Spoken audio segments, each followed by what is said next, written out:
Ito na naman guys, meron namang dinala sa atin na isang Epson L3110. Ang kanyang problema ay blinking lang, ay mag-print, nag-paper jam error. Ito guys, titingnan natin sa ilalim kung ano nangyari sa kanya. Tanggalin lang natin yung dalawang screw at pati na rin yung kanyang scanner. May papel na nakaipit. Yan o. Siguro may papel ka dito. Yan o, may papel ka.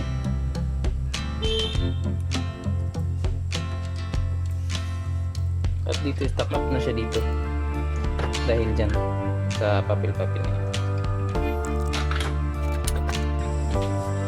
Ito yan sa isa sa problema.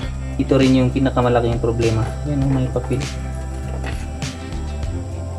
Yan, papel. Alisin muna natin.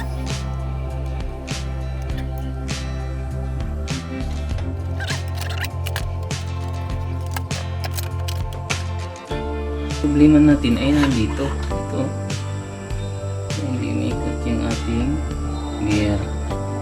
Ito yung ating problema.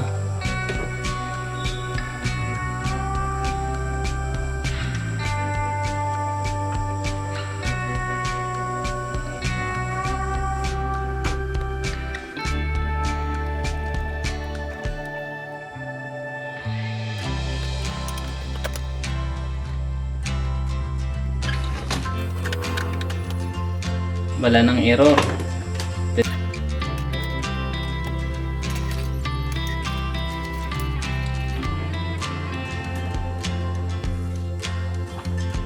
Yan guys, napakaganda pa yung kanyang frame.